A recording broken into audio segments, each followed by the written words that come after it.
Kejadian pasal 26 ayat 1 sampai 35. Ishak di negeri orang Filistin. Maka timbullah kelaparan di negeri itu. Ini bukan kelaparan yang pertama yang telah terjadi dalam zaman Abraham. Sebab itu Ishak pergi ke Gerar kepada Abimelek, raja orang Filistin. Lalu Tuhan menampakkan diri kepadanya serta berfirman, "Janganlah pergi ke Mesir, diamlah di negeri yang akan kukatakan kepadamu. Tinggallah di negeri ini sebagai orang asing, maka aku akan menyertai engkau dan memberkati engkau. Sebab kepadamulah dan kepada keturunanmu akan kuberikan seluruh negeri ini, dan aku akan menepati sumpah yang telah kuikrarkan kepada Abraham ayahmu. Aku akan membuat banyak keturunanmu seperti bintang di langit. Aku akan memberikan kepada keturunanmu seluruh negeri ini, dan oleh keturunanmu semua bangsa di bumi akan mendapat berkat, karena Abraham telah mendengarkan firman-Ku dan memelihara kewajibannya kepadaku, yaitu segala perintah, ketetapan, dan hukum-Ku." Jadi tinggallah Ishak di Gerar. Ketika orang-orang di tempat itu bertanya tentang istrinya, berkatalah ia, "Dia saudaraku," sebab ia takut mengatakan, "Ia istriku," karena pikirnya, "Jangan-jangan aku dibunuh oleh penduduk tempat ini karena Ribka, sebab elok parasnya." Setelah beberapa lama ia ada di sana, pada suatu kali menjenguklah Abimelek, raja orang Filistin itu dari jendela.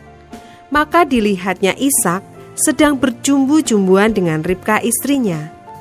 Lalu Abimelek memanggil Ishak dan berkata, "Sesungguhnya dia istrimu.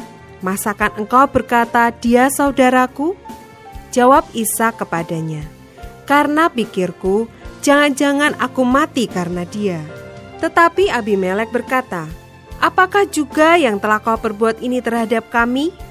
Mudah sekali terjadi, salah seorang dari bangsa ini tidur dengan istrimu, sehingga dengan demikian engkau mendatangkan kesalahan atas kami."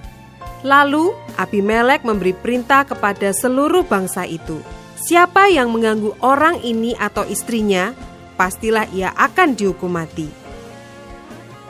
Maka menaburlah Ishak di tanah itu, dan dalam tahun itu juga ia mendapat hasil 100 kali lipat, sebab ia diberkati Tuhan.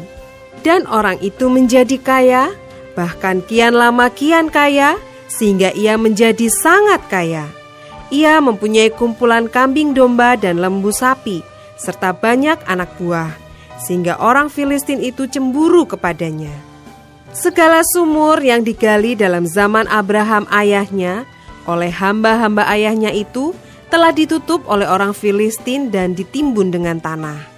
Lalu kata Abimelek kepada Ishak, "Pergilah dari tengah-tengah kami, sebab engkau telah menjadi jauh lebih berkuasa daripada kami." Jadi pergilah Ishak dari situ, dan berkemahlah ia di lembah Gerar, dan ia menetap di situ.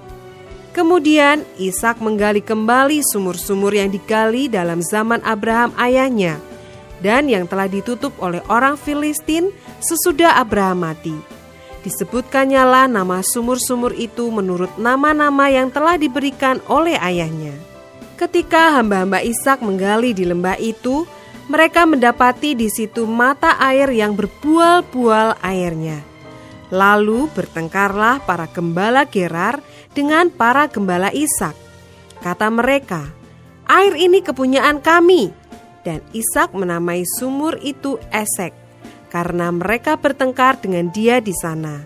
Kemudian mereka menggali sumur lain, dan mereka bertengkar juga tentang itu. Maka Ishak menamai sumur itu Sitna. Ia pindah dari situ dan menggali sumur yang lain lagi. Tetapi tentang sumur ini mereka tidak bertengkar.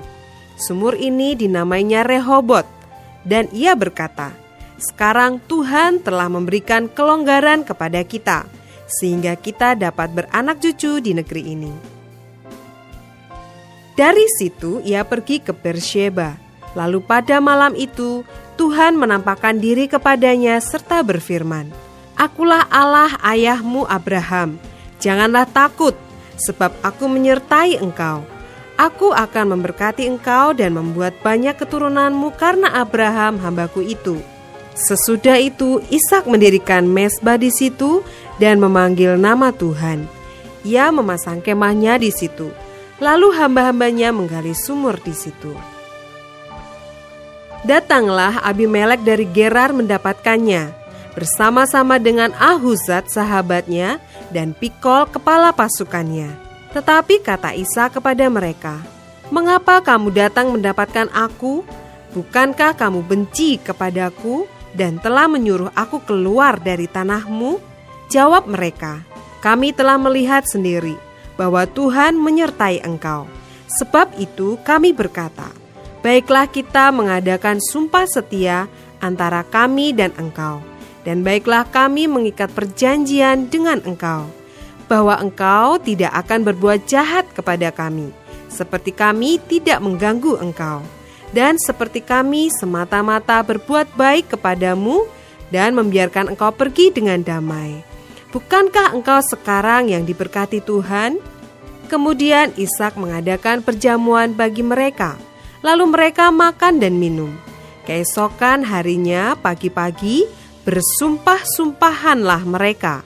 Kemudian Ishak melepas mereka, dan mereka meninggalkan dia dengan damai. Pada hari itu datanglah hamba-hamba Ishak memberitahukan kepadanya tentang sumur yang telah digali mereka, serta berkata kepadanya, "Kami telah mendapat air." Lalu dinamainyalah sumur itu Sheba. Sebab itu nama kota itu adalah Bersyeba sampai sekarang. Ketika Esau telah berumur 40 tahun, ia mengambil Yudit anak Beri orang Het dan Basmat anak Elon orang Het menjadi istrinya. Kedua perempuan itu menimbulkan kepedihan hati bagi Ishak dan bagi Ribka.